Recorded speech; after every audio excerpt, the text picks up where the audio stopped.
I've always taken my reflection for granted. Until the day I noticed it was lagging behind. At first, it was just a fraction of a second. But it was enough to make my skin crawl. I'm not sure when I first noticed it. But it started with small things. I'd be brushing my teeth, and my reflection would mimic the motion. But just a beat too late. I'd turn to walk away, and my reflection would follow, its movement stuttering like a delayed echo. It was as if my mirror image was perpetually stuck in the past, struggling to keep up with the present. I tried to brush it off as a trick of the light or a side effect of too much caffeine. But the sensation lingered.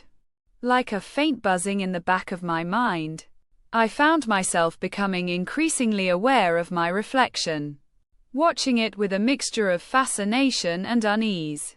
I'd catch glimpses of it in storefront windows, in the polished surface of my phone, and even in the still water of my bathtub. Everywhere I looked, my delayed reflection was there, mimicking my every move, but always just a little bit behind. I started to feel like I was being shadowed by a doppelganger, one that was doomed to follow me forever, but never quite able to catch up. As the days passed, the delay seemed to remain constant, a steady 1-second lag that I could set my watch to. It became a peculiar sort of comfort, a reminder that I was still in control, still the master of my own movements. But then, without warning, everything changed. I was standing in front of the mirror, adjusting my tie, when I noticed that my reflection was no longer behind.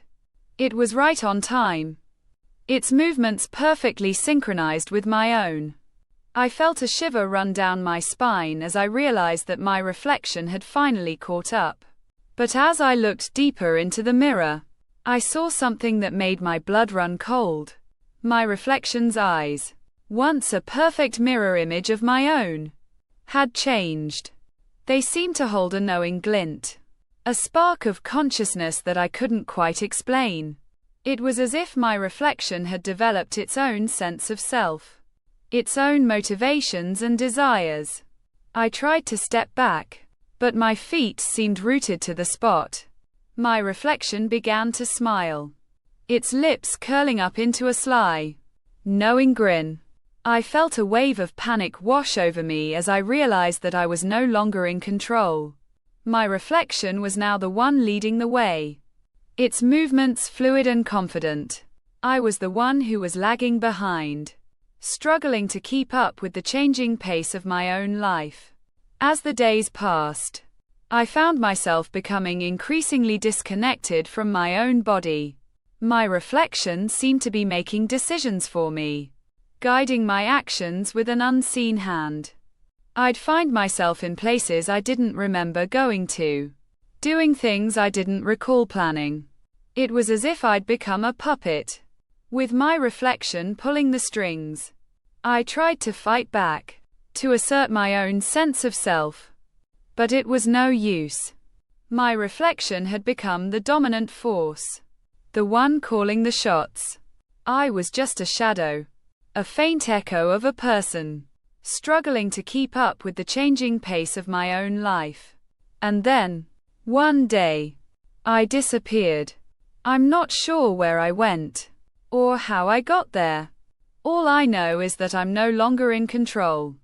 My reflection has taken over, and I'm just a distant memory, a faint echo of a person who once was. I'm trapped in a world of reflections, where the mirror image is the only reality, and I'm not sure if I'll ever find my way back.